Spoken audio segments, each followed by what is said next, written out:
buenas noches a todos. Bienvenidos a Relatos de Terror García. Es un gusto de saludarlos. Los mejores relatos y experiencias y situaciones que ocurren del más allá y lo sobrenatural. Presenta. Historia. La sombra que delató al asesino. Llegaba a su fin el año 1953 y el viudo Frederick Wilson y su adolescente hija Lucy eran flamantes inquilinos del viejo apartamento de un edificio londinense sito en Rillington Place. El padre estaba enfrascado en las reformas necesarias para volver confortable ese sitio, que 3 días atrás les fuera entregado sucio y en completo desorden. El bajo precio del arriendo se compensaba con las refacciones que el arrendatario se comprometía a efectuar, y la labor le venía resultando más ardua de lo imaginado. Lo peor de todo era que Lucy, quien al principio se mostrara muy entusiasmada de vivir en ese apartamento, ahora le rogaba que se largasen de allí. Su abrupto cambio de opinión comenzó la noche cuando, vestida con su camisón blanco, se aprontaba para ir a dormir. Entonces dio un vistazo al gran espejo. Le había parecido ver algo extraño reflejarse en él en sus anteriores estadías en la habitación, pero, al fijar la mirada, aquella silueta se esfumaba lentamente. Sin embargo, en esta ocasión resultó diferente. A su frente se proyectaba, en medio de una nube de humo, la forma humana de una espigada joven de rostro pétreo. Lucy, paralizada por el susto, volvió a mirar, y la figura aún se reflejaba en el cristal.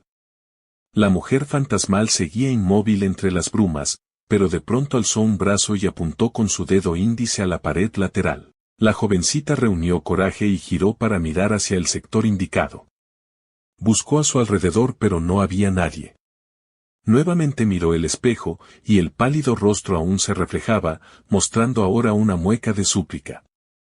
Segundos después el espectro de la muerta se desvanecía. La muchacha salió corriendo de su habitación y gritó pidiendo auxilio a su padre que, en la planta baja, reparaba la derruida sala de estar. Wilson acompañó a su hija y se percató de algo raro en el sitio señalado por la aparición. En vez de una superficie sólida había un hueco oculto tras un empapelado que simulaba ser una pared. Al primer golpe de su martillo el falso muro cedió dejando a la vista un amplio boquete. Estaba muy oscuro. A fin de observar qué se hallaba detrás, el hombre se sirvió de una linterna y alumbró un sospechoso bulto envuelto en una sábana. El inquilino no necesitó descorrer la tela para adivinar lo que contenía su interior. Su olfato agredido por el fétido olor que de allí procedía se lo anunciaba a las claras. Se trataba del cadáver en avanzado estado de descomposición de una mujer fallecida por estrangulamiento. Y no había solo un cadáver. Atrás de este, yacían otros 2 cuerpos femeninos finiquitados a través de idéntico procedimiento. Un registro posterior localizó, aparte de esos 3, otros 2 cadáveres enterrados en el jardín trasero, siendo uno de estos, el de la esposa del anterior ocupante. Puesta a investigar, la policía británica descubriría que aquel individuo había participado en un proceso penal de ribetes sensacionales, aunque no en calidad de acusado sino como testigo. Todos recordaban cómo el joven al cual finalmente se condenó a muerte en ese juicio lo había, a su vez, culpado de ser el verdadero responsable de los homicidios que en aquel tribunal se juzgaban. En verdad, el juvenil matrimonio formado por Timothy y Beryl Evans, y su bebé de poco más de 1 año, constituyeron las más patéticas de las víctimas cobradas por John Reginald Christie, el homicida sexual que fingía ser un típico y perfecto caballero inglés del siglo XX. Este sujeto era taciturno, meticuloso, muy educado y estaba formalmente casado. Pero detrás de su decorosa fachada ocultaba un lado siniestro. John Reginald Christie y su esposa Ethel se habían convertido en buenos amigos de sus flamantes vecinos los Evans, quienes se trasladaron a vivir a un apartamento del edificio sito en el número 10 de la calle Rillington Place en Londres, donde desde años atrás habitaban los amables señor y señora Christie. La esposa de John Reginald, Ethel Waddington, no tenía hijos y, de hecho, consideraba a la graciosa Geraldine como a una hija propia. John Reginald, por su parte, era todo educación y sobriedad, y el joven Timothy, de muy escasa instrucción y capacidad, tenía un gran respeto por sus opiniones y consejos. Esa sería su perdición, pues cuando Beryl quedó embarazada por segunda vez, los Evans le confiaron su preocupación: ¿cómo podrían hacer para mantener otra boca más, contando solo con los tan magros ingresos del marido? El sobrio Cresty les aportó la solución. Se debía practicar un aborto, y él se ofrecía para llevarlo a cabo en su propia vivienda, ya que cuando estuvo en el ejército habría adquirido los conocimientos médicos precisos al efecto. Al atardecer del 8 de noviembre de 1849, cuando Adams vuelve de su trabajo, su vecino lo aguarda comunicándole la terrible noticia de que Beryl no soportó la operación. El flamante viudo queda en estado de shock y no sabe qué camino tomar. El aborto resulta ilegal en Inglaterra y le espera una larga estadía en la cárcel por su complicidad. El criminal se vale de esa turbación y le sugiere que se aleje por un tiempo de Londres. Mientras tanto, él se encargará de dar a la niña en adopción. Aturdido, Timothy acepta el consejo y se va de la capital, pero al día siguiente, carcomido por el remordimiento, se presenta ante una comisaría y confiesa haber matado a su mujer. Aunque este hombre tenía escasas luces y estaba bajo la influencia de su macabro vecino, aún hoy no se explica por qué razón se incriminó de tan grave manera. Una vez que la policía registró la finca de los Evans, hallaron el cadáver de la chica totalmente vestido y con una corbata anudada a su cuello. A su lado yacía el cuerpecito, también estrangulado, de la pequeña Geraldine. Timothy finalmente comprende el fatídico destino que le aguarda y acusa a Cresty del intento de aborto fallido y de perpetrar los asesinatos. En la corte, John hace el papel de ciudadano modelo y buen vecino. Informa que el acusado es una persona violenta que con frecuencia le pegaba a su esposa.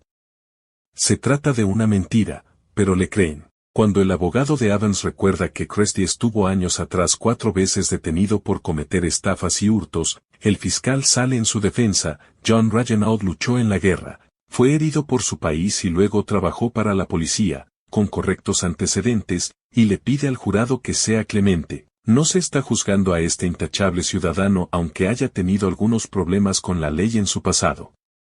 Aquí estamos juzgando a un marido y padre asesino, les advierte con énfasis.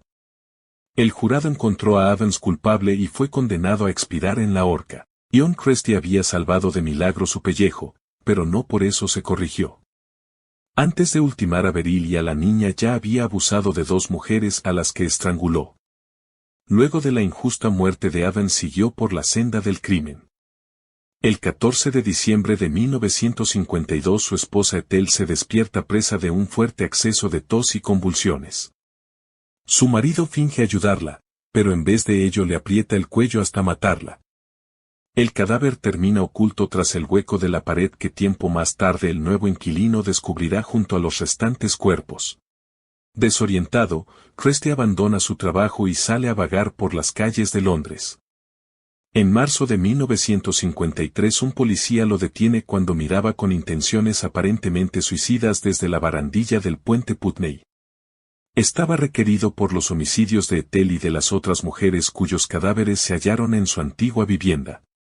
En realidad, mientras vagabundeaba sumido en total desorden mental, se cobró otras 3 jóvenes víctimas, una vagabunda y 2 prostitutas, a las cuales violó y estranguló con saña hasta provocarles la muerte. En total asesinó a 7 mujeres entre los años 1943 a 1953.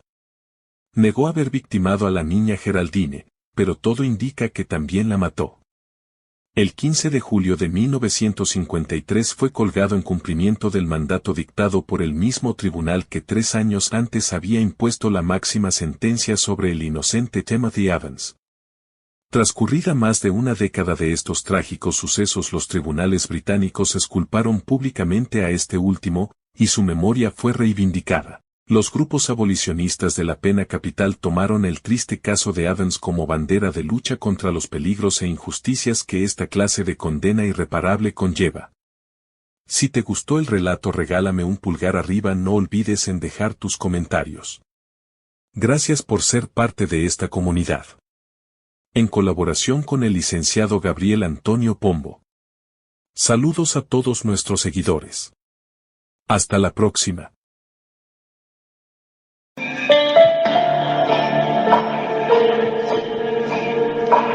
Thank you.